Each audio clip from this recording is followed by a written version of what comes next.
Hello guys, good morning. Papakita ko na naman sa iyo itong mga lulutuin ko ngayon. Magluto ako ng arosto na ribs ng baboy. Ito siya. Bali, pinapula ko muna siya. Ito, ngayon igigisa ko siya. Ito yung bawang, sibuyas, aloro, basilico at saka rosmarino. Ngayon gigisa ko siya. Ilalagay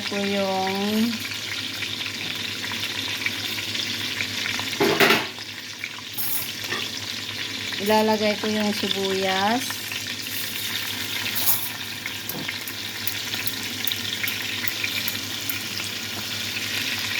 yung bawang, pinaghalo ko na lang siya kasi pareho lang din yan. Ito, gigisa siya.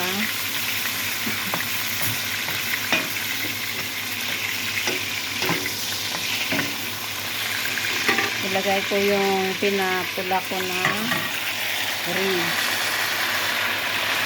Yan na siya.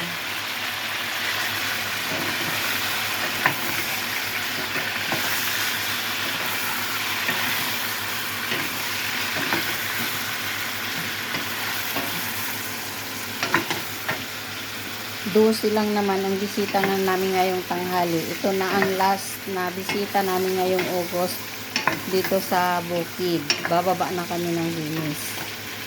So ito siya ang menu namin ngayong tanghali. Ito ang second plate ko. Arosto na ribs.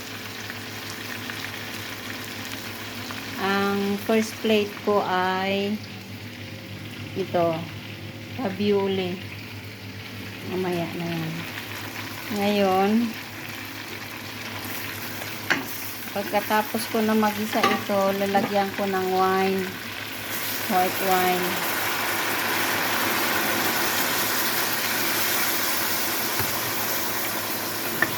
Maraming white wine, mas masarap.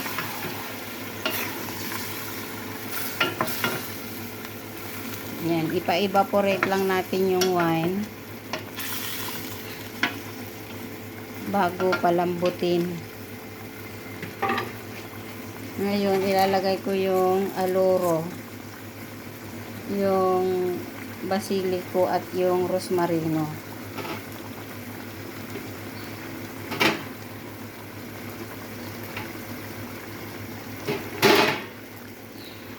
Sayang. Yan yung basilico. Nandyan na yung mga pangpabango niya.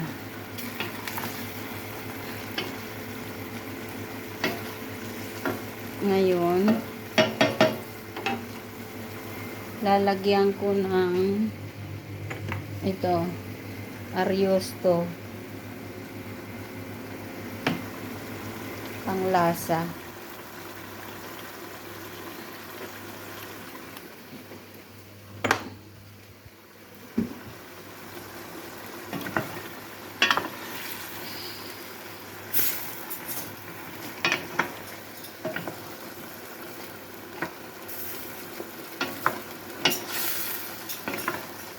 Masarap ito pag malambot na siya, yung halos maghiwalay na yung ribs niya doon sa laman. So ngayon, palalambutin ko ito ng 2 oras.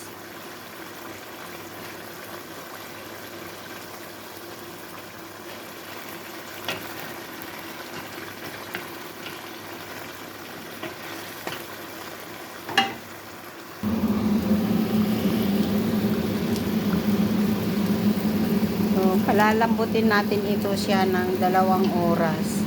Malapit na ito siya maluto kasi malapit na siyang maubusan ng tubig. Hanggang maubos yung tubig niya para malapot siya.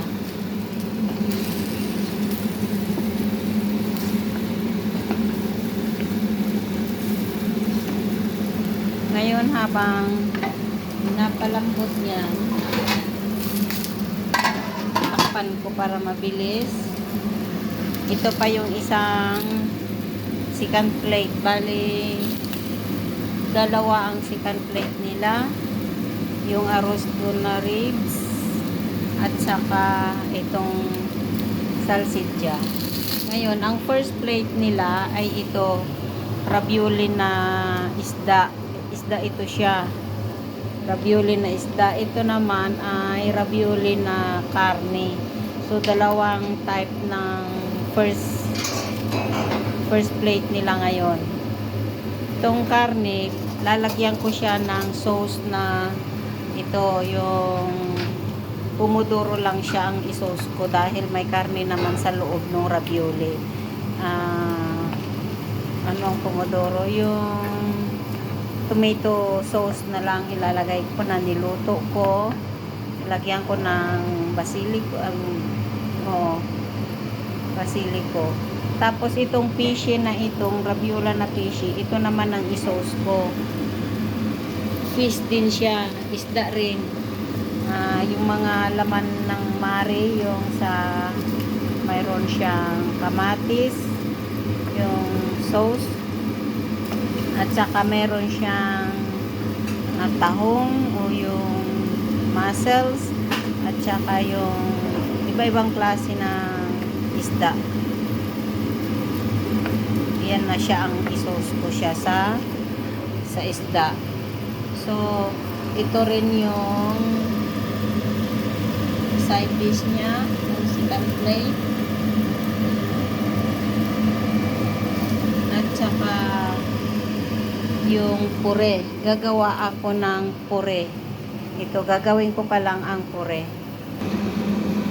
So, after 2 hours, ito na siya. Malambot na siya. Ang arrosto na ribs. At ito naman ang pure. Ito siya yung gagawin kong pure. Ang pure dito, ang tawag na yung mashed potato. Ito ang mashed potato. Ang side dish nila. So, ito na yung preparation ko for 10 persons.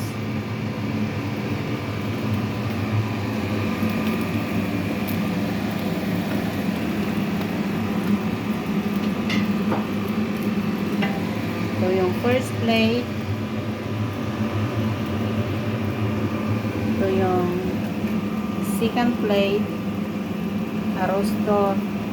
So, dagdag ng second plate. Baka mayroon hindi gusto ng arrosto. So, ito yung sauce ng isda na ravioli. Ito isda kasi ito. Ito ang sauce niya. So, itong karne, ito naman ang sauce niya. Ito ang side dish, mashed potato, at saka itong zucchini. So, dito ko lalagay ngayon. Luluto yung first plate. Hiwalay sila kasi isda yung isa, karne yung isa. So, ready na ang for lunch nila. 10 persons lang naman. Punta tayo sa table, titingnan